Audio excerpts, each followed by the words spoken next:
And requirement for knowledge representation system. अब हमारे knowledge representation system की कुछ रिक्वायरमेंट होती हैं, देखें one by one. A good knowledge representation system must process the following property. First property है हमारी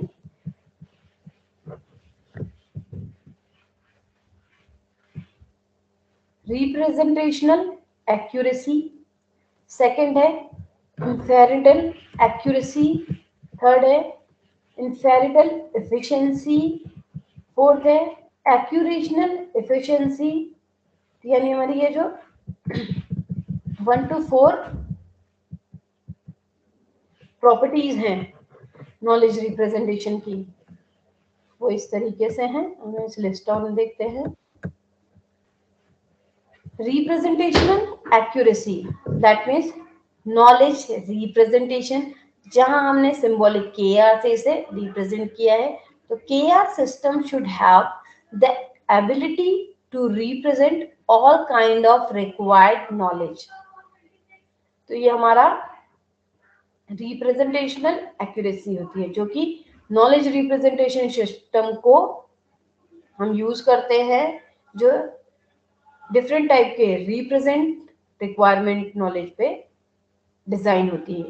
इसलिए यहाँ लेते हैं should have ability to represent all kind of required knowledge. जितनी भी रिक्वायरमेंट नॉलेज है उसे हम रिप्रेजेंट कराएं, और इसकी एबिलिटी हमारी नॉलेज रिप्रेजेंटेशन पे होती है। इसलिए यहाँ रिप्रेजेंटेशन एक्यूरेसी आती है। इंफेरिटल accuracy, knowledge representation system should have ability to manipulate the representational structure to produce new knowledge corresponding to existing structure। अब इनफेरिटल एक्यूरेसी में अगर देखें कि जो हमारा नॉलेज रिप्रेजेंटेशन सिस्टम होता है, ये इस तरीके से एबल होता है कि आप इजीली मैनिपुलेट कर ले उस पर्टिकुलर रिप्रेजेंटेशनल स्ट्रक्चर को, और देन आप प्रोड्यूस कर ले नए नॉलेज के अकॉर्डिंग।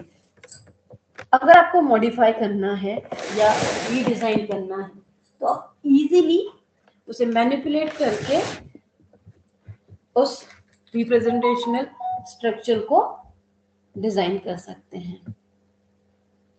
देन इसी के बाद अगर हम आगे देखें कंटिन्यू में, इनफेरिटल एफिशिएंसी होती है।